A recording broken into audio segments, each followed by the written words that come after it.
Heute ist Sonntag, kuwa mbere cyangwa se Monday, der Montag. Hanyuma ukwezi kwa gatatu kukitwa der März. Herzlich willkommen auf Online Class Rwanda. Twongeye kubaha ikaze kuri Online Class Rwanda hamwe nanjye JB. Uyu munsi tubaza kwigira hamwe iminsi y'icyumweru ndetse n'amezi agize umwaka. Ni ingenzi cyane kuko iyo uvuga iby'amateka, iby'ahahise ndetse n'iby'ahazaza ntabwo wabura gukoresha ibyo bihe. Lektion 2b. Heute ist Sonntag. Uyu munsi ni ku cyumweru. Tage und Zeiten. Iminsi ndetse n'ibihe. Iminsi y'icyumweru. Ku cyumweru der Sonntag. Kuwa mbere cyangwa se Monday. Der Montag. Kuwa kabiri cyangwa se Tuesday. Der Dienstag. Kuwa gatatu cyangwa se Wednesday. Der Mittwoch. Kuwa kane cyangwa se Thursday. Der Donnerstag. Kuwa gatanu cyangwa se Friday. Der Freitag.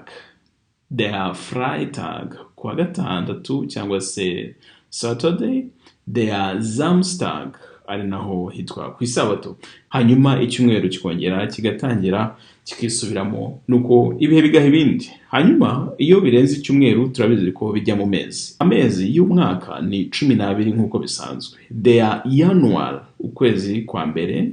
Der Februar, ukwezi kwa kabiri. Hanyuma ukwezi kwa gatatu kukitwa der März. Naho ukwezi kwa kane kukaba der April.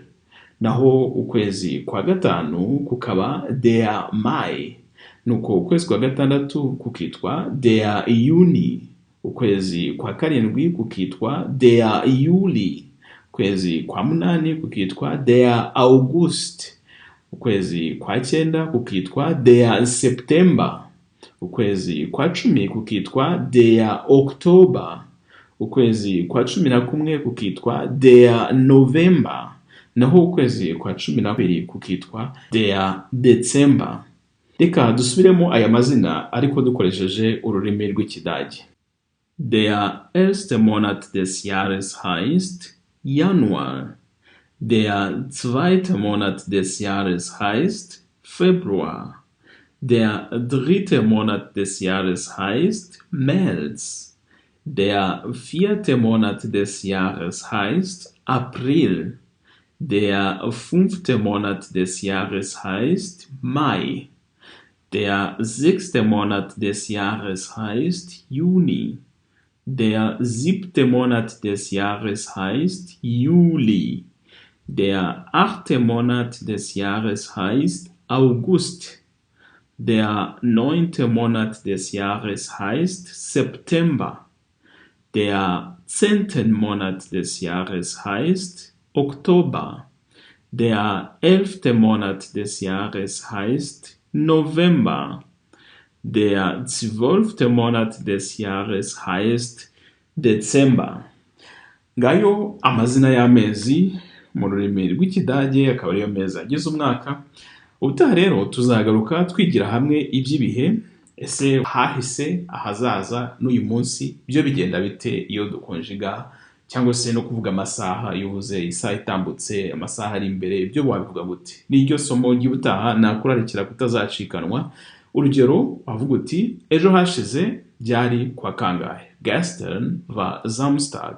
Ejo hashize hari kwa gatandatu cyangwa ku isabato. Heute ist Sonntag. Uyu munsi ni ku cyumweru. Heute ist Sonntag. Morgen ist Montag. Ejo hazaza ni kuwa mbere cyangwa se Monday. Nabararikira kuzabana natwe ubutaha, ntimuzahabure kandi ntimuzibuze gukora subscribe, gukanda kuri subscribe, gukora like ndetse na share kuko ni inkunga ikomeye muba mutugezaho. Turabashimiye ko mwabanye natwe, murakoze, murakarama. Naho utaha kuri Online Class Rwanda.